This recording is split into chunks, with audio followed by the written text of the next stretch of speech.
Bonjour à tous, je suis Barek et bienvenue sur la tribune de Coruscant pour cette nouvelle vidéo des références sur Jedi Survivor. Pour fêter son premier anniversaire, je réalise au total 4 vidéos par thème sur ce jeu car j'ai énormément de contenu à vous présenter. Cette vidéo sera bien évidemment full spoiler et donc prévue pour ceux qui ont déjà joué au jeu. Cette dernière partie des références de Jedi Survivor se concentrera sur les liens faits à l'univers au sein de Jedha, la Lune Brisée et Nova Garron, et on s'attardera un peu sur la personnalisation, le doublage et les succès. Commençons par Jedha. Jedha est une petite lune désertique en orbite autour de la planète Najeda. Elle est également connue sous le nom de Lune des Pèlerins ou anciennement par l'appellation Ni Jedha, qui au fur et à mesure du temps est devenu le nom de sa capitale, également appelée Jedha City ou Ville Sainte. D'ailleurs, le nom de Ni Jedha est évoqué dans Jedi Survivor par les Anachorètes Narkis, un groupe de croyants inventé par le jeu. Ce nom est d'ailleurs bien choisi puisque les Anachorètes sont dans la religion chrétienne des personnes qui se sont retirées de la société séculaire pour des raisons religieuses afin de mener une vie consacrée à la prière.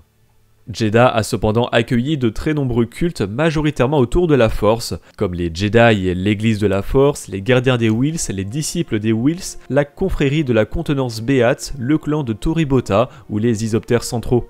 D'ailleurs, ces derniers sont cités par un Anachorète et sont un culte très particulier. Les Isoptères centraux forment un culte de la mort dont les membres fréquentent des zones de violence et méditent sur les questions de mortalité.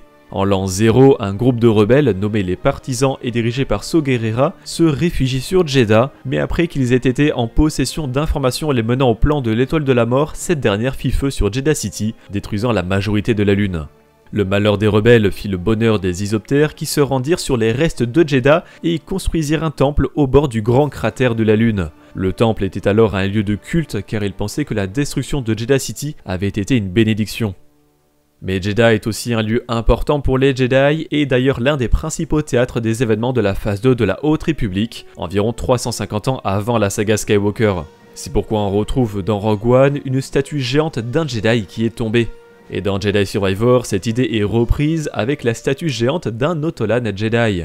Cal Kestis fait même une réflexion comme quoi il trouve que la statue ressemble au Jedi Kit Fisto de la prélogie. Une autre statue géante prise dans des échafaudages représente un Jedi Tarsent qui s'appelle probablement Randvel, puisque le lieu où se trouve la statue se nomme les salles de Randvel. Les Tarsent sont une espèce créée pour le réveil de la Force avec le sénateur Lanever Vilcham qui décède lors du cataclysme osnien. Revenons aux Anachorètes qui sont très bavards mine de rien et ils évoquent l'illumination. C'est un bar de Jedha City créé pour la phase 2 de la Haute République qui apparaît dans les comics mais surtout le centre des nouvelles de cette phase, appelé les Contes de l'Illumination où des habitants de Jedha et des passants se racontent des histoires sur les Jedi et les cultes locaux. Les Anachorètes évoquent également le temple du Kyber et les statues de Kyber. Le temple du Kyber est le plus grand bâtiment de la ville sainte qui s'élève au-dessus des murs de Jedha City et est considéré comme sacré par ceux qui suivent les enseignements de l'église de la Force. Le temple est gardé par les gardiens des Whills et abrite dans ses tunnels 2304 statues entièrement faites de Kyber, le minéral qui donne la puissance au sabre laser des Jedi. Une statue en particulier représente un Jedi affrontant une créature ressemblant à un serpent, a été volée par l'Itorien Dokondar, qui tient une boutique d'antiquités sur Batuu. Il s'agit donc de la seule statue de Kyber qu'il reste grâce au vol de Dokondar, puisque le reste a été pulvérisé par l'étoile de la mort. Une des nouveautés de Jedi Survivor est de pouvoir chevaucher des créatures, et sur Jedha nous pouvons monter sur des spamels, des créatures créées pour Rogue One. Jedha City reprend le concept visuel de ville sainte et s'inspire donc de villes comme La Mecque et Jérusalem, et les spamels ont été créés comme étant des chameaux de l'espace. D'ailleurs, pendant le tournage du film, de vrais chameaux ont été utilisés pour tourner des scènes avec des Stormtroopers les chevauchant, mais ces scènes ont été coupées du montage final. On peut cependant apercevoir rapidement un spamel numérique sur un plan. Et durant le tournage, les créatures n'avaient pas de nom officiel et étaient appelées chameaux de l'espace, soit Space Camel en anglais, ce qui a donné l'abréviation Spamel. Sur Jedha, Cal retrouve Merrin, mais aussi Cere Junda, son ancien maître Jedi qui a rejoint les Anachorètes Narkis pour conserver les archives Jedi. Cela a d'ailleurs été entamé par l'ancienne bibliothécaire du temple Jedi de Coruscant, Jocasta Nu, dès les premiers jours de l'Empire. En effet, elle a recueilli différentes données et holocrons avant d'être tuée par Dark Vador alors qu'elle s'était infiltrée au temple Jedi devenu le palais impérial. Jocasta Nu était aidé par un assistant du nom de Gar qui, après la mort de Nu, a détruit l'entrée de la cache pour enterrer la bibliothèque nouvellement formée. Mais vers 6 après Yavin, Luke Skywalker découvre cette énorme source de données, ce qui l'aide à fonder son nouvel ordre Jedi. Mais la réserve de Cere Junda commence déjà, elle, à servir, puisqu'elle fait partie d'un réseau appelé le Passage. Cette organisation a été créée dans la série Obi-Wan Kenobi et nous la voyons présente sur Dayu, Mapuzo et Jabim. À la fin de Jedi Survivor, Cal Kestis, Merrin et Gris Dritus décident de poursuivre l'héritage de Cere Junda et de faire de Tanalorr un lieu important du Passage. Cependant, le réseau fondé sur Jedha se fait rattraper par l'Empire et c'est Dark Vador en personne qui décide de s'en charger. Il affronte alors Junda en duel et on peut remarquer lors d'une cinématique le même genre de petits coups de sabre laser qu'il fait face à Obi-Wan Kenobi des années plus tard à bord de l'Étoile de la Mort. You have grown stronger. No, I've only let go of my fear. We shall see. You should not have come back.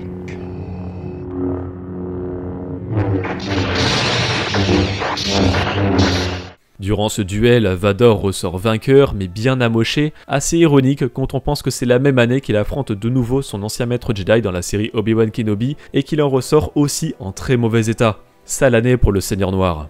Mais Dark Vador n'est évidemment pas venu seul sur Jedha. L'armée impériale attaque le Passage avec des TBTT pour transport blindé tout-terrain. Il s'agit de la première des 4 générations de TBTT. En effet, ces versions du marcheur sont visibles dans Jedi Fallen Order ou encore Rebels, la deuxième génération est la plus connue puisque c'est celle qui a été envoyée sur Hoth dans l'Empire contre-attaque ou encore Endor dans le Retour du Jedi. La troisième génération, appelée TBTT d'élite, n'est visible que dans le jeu vidéo Commander. Et enfin, les TBTT du Premier Ordre, envoyés aux côtés des M6TT sur Krayt dans les derniers Jedi. Et les marcheurs sont accompagnés de transports de troupes impériaux K-79 S-80 ou TTI. Pour évacuer les anachorètes, le Passage utilise des TIOBA pour transport d'infanterie offensif basse altitude, le modèle de canonnière principal utilisé par la Grande Armée de la République lors de la guerre des clones. En parlant de guerre des clones, l'Empire utilise encore des reliques de cette époque avec un vaisseau d'assaut de classe Trident, un engin fabriqué par les séparatistes à l'époque de la guerre qui sert ici à l'Empire pour leur fourrer un chemin jusqu'au sanctuaire des pèlerins sur Jedha. Pour en terminer avec Jedha, une des scènes les plus spectaculaires à laquelle nous assistons est la pourchasse de Bode Akuna à bord de motojets peu après le meurtre d'Eno Cordova. Ces motojets sont des modèles 74Z utilisés par exemple par les Scout Troopers sur Endor, construits par la compagnie des répulseurs Aratek comme le souligne Cal Kestis lui-même. Sur la lune brisée de Kobo, de vieux droïdes traumatisés par l'émergence qui a eu lieu 2 siècles plus tôt et l'arrivée des pierres du chaos bien plus récentes sont toujours en fonctionnement. Ces droïdes dits de maintenance ressemblent fortement à ME8D9, aussi appelé Emi. Emi est un très vieux droïde de protocole que l'on rencontre au château de Maskanata dans le réveil de la Force, mais il y était déjà présente à l'époque de la Haute République. Ce modèle de droïde date donc au moins de cette époque, logique de retrouver ce design dans les ruines de la station de la Lune brisée, construite à l'ère de la Haute République. À travers toute la station sont trouvables des caisses avec une inscription en orobèche qui dit Nerf Fur, soit fourrure de nerf. Le nerf est un animal élevé pour sa fourrure donc, mais aussi pour son lait et sa viande qui est cité par Han Solo dans l'Empire contre-attaque comme d'une insulte. She expressed her true feelings for me. Why you stuck up, half-witted, scruffy-looking nerf herder? Who's scruffy looking? C'est sur la lune brisée que Cal récupère l'amélioration de sabre laser qui lui offre les Kions, une posture de sabre appelée garde croisée. Cette amélioration n'est possible qu'après avoir vaincu Drya Thorn, un des lieutenants de Revis. Le design de Drya Thorn ressemble à celui de Dick Starkiller, un personnage alien présent dans l'un des concept art de Ralph McQuarrie pour la première ébauche de George Lucas de ce qui allait devenir un nouvel espoir. En fin de compte, Dick a été une des premières versions de Luke Skywalker et a été adapté en humain dans la mini-série de comics non canon La Guerre des Étoiles. La station satellite II-0810, aussi appelée Nova Garon, est une base impériale militaire dirigée par le BSI, le Bureau de la Sécurité Impériale, qui est une organisation chargée du maintien de l'ordre et de l'information à travers l'Empire Galactique. Nova Garon est dirigée par le chef superviseur Lank Denvik, doublé par Gideon Emery, qui est aussi Col Serra dans Battlefront Elite Squadron, Lod Dodd et Mi Ditchy dans The Clone Wars, ainsi que de nombreux personnages secondaires dans The Old Republic. Nova Garon étant une base du BSI, la sécurité y est très élevée. C'est pourquoi on retrouve un portique de sécurité similaire à celui de la forteresse de l'Inquisitorius dans la série Obi-Wan Kenobi. Cal se rend sur Nova Garonne en pourchassant Bod Akuna et il se rend dans ses appartements où il vit avec sa fille Kata. On y retrouve des détails et des aventures que nous avons vécues avec ces personnages puisque Bod a ramené à sa fille des statuettes de Skryton et de Spamel que l'on retrouve sur Jedha. De plus, la peluche de Kata s'appelle Mookie. Je ne suis pas sûr à 100%, mais cela pourrait être une référence à l'Ewok Mookie écrit avec 2 E. Mookie est une Wokling, le nom pour les bébés Ewok qui apparaît dans la série animée Ewoks, et elle doit son nom à une chasseuse légendaire de la mythologie Ewok. Cependant, sa première apparition vient d'une série de peluches sur les Woklings, rappelant ainsi la peluche de Kata, et en plus, le nom du personnage sur les modèles d'animation de la série était Mookie avec un seul E. Faisons maintenant un petit tour par la personnalisation de Jedi Survivor. Le sabre laser, le blaster et BD1 ont une variété de personnalisation assez conséquente avec plein de détails. L'électrobe est un type de cristal violet et bleu que l'on trouve dans le secteur Anoat et utilisé comme finition pour donner aux armes et aux armures un éclat doré, comme pour les sabres laser de Mace Windu, Dark Sidious et Buryaga Agaburi. L'électrum provient du jeu de rôle Shadows of the Empire Sourcebook mais existe réellement et est un alliage naturel d'or et d'argent. Le bronzium est un matériau que l'on retrouve par exemple dans les statues des 4 sages de Duarty de Palpatine sur Coruscant. Zuri Bliss dans l'ascension de Skywalker porte-t-elle une armure en bronzium. Le dolovite est une substance présente sur plusieurs planètes comme Mustafar, Samovar et Burning Con. C'est Timothy Zahn qui a créé le dolovite pour le roman L'Ultime Commandement, dernier tome de la Croisade Noire du Jedi Fu. Le chromium est lui un métal que l'on retrouve comme revêtement sur des vaisseaux comme celui de la royauté de Naboo. D'ailleurs, l'armure de la capitaine Phasma du Premier Ordre est en chromium, mais vient simplement d'un ancien vaisseau nubien de Palpatine. Le dunium est un métal lourd utilisé principalement pour la construction de vaisseaux exploités sur de nombreuses planètes, notamment Baton, Umbara, Samovar et Lothal. Sur cette dernière, la famille Darinda Price tenait une mine de dunium. Cependant, le dunium a été cité pour la première fois dans le roman jeunesse légende Le Gant de Dark Vador. Le duracier est un alliage qui sert un peu à tout. On le retrouve par exemple sur les sabres laser d'Ayla Secura et Adi Gallia, sur l'armure de Général Grievous ou encore le casque de Dark Vador. Le minerai haïtien est un type très rare d'or pur dont sont constitués les 2 médaillons jumeaux portés par les sœurs Paige et Rostico dans les derniers Jedi. Il provient de leur planète natale, Ice Minor. Le fer slivien est un métal utilisé comme aimant par Lando Calrissian pour truquer une partie de jeu dans le roman Barou d'honneur. Le duralium est un matériau servant à renforcer le métal comme sur les speeders Veil à l'époque de la Haute République dans le roman La Lumière des Jedi. Le trimentium est un métal vert venant exclusivement de l'univers légende via l'article pour jeu de rôle A Buyer's Guide to Alternative Starships. Le corundum est un métal rose utilisé dans le légende pour des joyaux comme dans le roman Splitters of the Mind's Eye. L'acier lamina est un alliage aux teintes vertes utilisé dans l'univers légende pour renforcer les vaisseaux géonosiens dans la mini-série de comics The Droid Deception. L'alliage zéphonien est, comme l'indique son nom, un alliage créé par les Zéphos, l'espèce ancestrale au centre du scénario de Jedi Fallen Order. Le dernier métal est probablement le plus connu puisqu'il s'agit du Beskar, le métal des armures mandaloriennes qui dispose d'une résistance très importante mais pas invulnérable. Le Beskar existait déjà à l'époque du Légende et a été apporté par la série de comics La Légende des Jedi. Le bois de Grill est un type de bois récolté dans les forêts de Far Iradne sur Lothal comme décrit dans le roman jeunesse L'Académie secrète. Mais dans l'univers légende, le bois de Grill a été créé dans le roman Yann Solo et le trésor de Xim et est le composant de l'intérieur du vaisseau Hut Celtis de Caravel dans les comics L'Empire des Ténèbres. Le bois de Vroshir est issu des arbres géants de Kashyyyk, la planète des Wookiees. Les canonnaires anti-esclavagistes Ozituk des Wookiees sont faits en partie en bois de Vroshir ainsi que le coffre de Maskanata contenant le sabre laser des Skywalker dans le réveil de la Force. Différents cuirs sont disponibles comme celui du Banta, un mammifère de Tatooine chevauché par les pillards toscaines.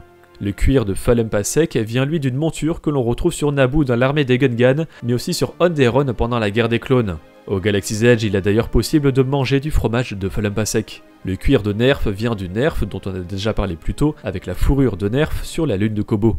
Et enfin, le cuir de Gora Slug n'a été vu qu'une seule fois dans le réveil de la Force, il s'agit de la veste de Balatik du gang des Guaviens. Le plastoïde est lui tout simplement le matériau composant les armures des Stormtroopers. Son nom faisant référence au plastique est assez ironique au vu de la protection qu'offrent les armures impériales. De très nombreuses couleurs de sabre laser sont disponibles dans Jedi Survivor, mais une seule est unique par rapport à Jedi Fallen Order, c'est la lame blanche. Ce genre de lame est obtenu après avoir purifié un Crystal Kyber rouge. En effet, les couleurs naturelles des cristaux Kyber sont le bleu, le vert, le violet et le jaune, avec toutes leurs variations évidemment. Mais le rouge n'est obtenu qu'après avoir fait saigner un Crystal Kyber en y imprégnant toute sa rage. Le blanc est alors créé quand le cristal est soigné du côté obscur de la force. C'est le cas par exemple d'Ahsoka Tano qui a récupéré les cristaux Kyber de l'inquisiteur le 6e frère dans le roman Ahsoka, ou de Jorah Mali qui a soigné le cristal rouge présent dans une très ancienne lance laser Sith. Et si vous faites attention, chaque lame de Jedi Survivor fait un son différent, le blanc est lui repris des sabres laser d'Ahsoka Tano dans Rebels et The Mandalorian.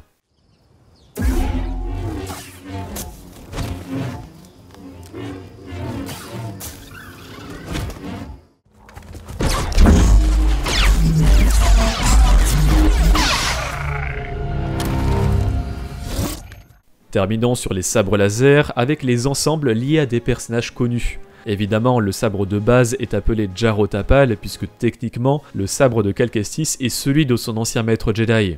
Sur Kobo, nous pouvons récupérer le sabre laser de Santer Ikri, l'humaine que nous suivons avec Dagan Gera dans les flashbacks. Il était ainsi possible de combattre Dagan avec le sabre qui lui a coupé son bras.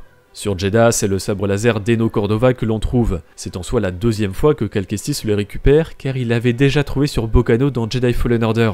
Sur la même planète, on peut récupérer le sabre de Cere Junda uniquement après avoir terminé l'histoire principale et donc après la crémation de la Jedi. Il s'agit donc du second sabre laser de Cere, sachant qu'elle avait déjà confié son premier à Cal sur Ilum pour qu'il le fusionne au sabre brisé de Jaro Tapal. Et avec les bonus du jeu, nous retrouvons le sabre Héros Rebelle, inspiré du sabre laser des Skywalker, construit par Anakin Skywalker et enterré sur Tatooine par Rey Skywalker. Le sabre laser Hermite n'a aucun sens dans son appellation. Il fait partie de l'ensemble d'Obi-Wan Kenobi, inspiré de la série éponyme, d'où l'Hermite, mais ce sabre laser n'est pas celui d'Obi-Wan lors de son exil, il s'agit de celui qu'il avait lorsqu'il était padawan de Qui-Gon Jinn dans la menace fantôme. BD1 dispose aussi de pas mal de personnalisation avec les mentions de Geonosis et Kamino, deux planètes de l'attaque des clones. Un des bonus de l'édition Deluxe ajoute le cosmétique BD Astro inspiré du droïde Astromécano R2D2. Et les bonus de précommande et de la Deluxe ajoutent à Cal Kestis la tenue Héros Rebelle, le Luke Skywalker de la scène finale d'Un Nouvel Espoir, Vaurien, le Han Solo du même film, et Hermite, le Obi-Wan Kenobi de la scène finale de sa propre série. Cette tenue est d'ailleurs elle-même reprise de la série de comics Star Wars de 2015 via le journal du vieux Ben Kenobi. D'autres tenues sont tirées de Jedi Fallen Order avec les ponchos que l'on obtient après avoir vaincu le rejeton d'Ogdo et la tenue de ferrailleur que Cal portait sur Braca et que Grease a conservé dans sa cave. Et terminons par les succès et trophées de Jedi Survivor qui n'ont pas manqué de faire de subtiles références. En portant la tenue de ferrailleur, vous obtenez le succès secret, une présence que je n'ai pas sentie depuis, phrase prononcée par Dark Vador lorsqu'il ressent la présence d'Obi-Wan Kenobi dans l'Étoile de la Mort. Send a scanning crew aboard. I want every part of this ship checked. Yes, sir. I sense something. A presence I've not felt since...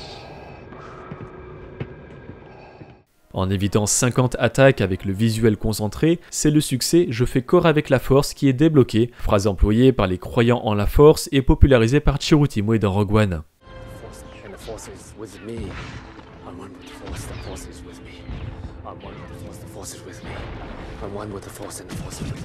Le succès qu'elle manque d'éducation demande d'éliminer 10 ennemis à bout portant avec le blaster, reprenant la réplique d'Obi-Wan après qu'il ait tué le général Grievous au blaster dans la revanche des Sith.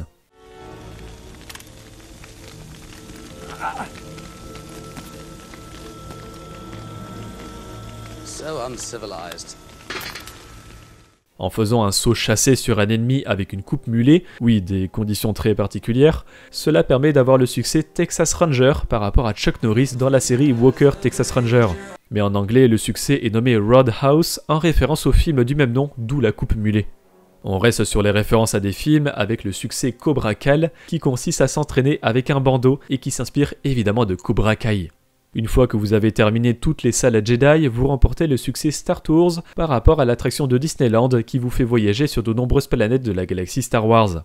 Le succès Han Solo ou Han Solo en anglais consiste à éliminer 50 ennemis ralentis. On pense bien évidemment à Han Solo, mais la version anglaise se rapproche étrangement du même Ben Solo avec le Kylo Ren torse nu des derniers Jedi. La lune brisée dispose en son centre d'un énorme canon de minage. Si vous lancez un ennemi à travers, c'est le moyen d'avoir le succès ces canons. On peut dire qu'il s'agit d'une belle canonisation d'un événement. Le succès C'est un piège et qui consiste à explorer les grottes de Funky tombe bien puisque, le saviez-vous, lors de l'année de la sortie de Jedi Survivor en 2023, c'était les 40 ans du retour du Jedi, et l'amiral Akbar prononce cette phrase magique durant la bataille d'Endor. It's a trap! On revient sur les répliques avec le succès Il n'y a pas d'essai, où Cal Kestis doit sortir le vaisseau du droïde Pit du goudron, rejoignant la scène, en moins épique, de l'Empire contre-attaque où Yoda sort le X-Wing de Luke Skywalker du marais de Dagobah. Dans La menace fantôme, lors de la bataille de Naboo, Anakin Skywalker s'envole à bord d'un chasseur N1 et s'exclame « Ça, c'est ce qui s'appelle une course de module ».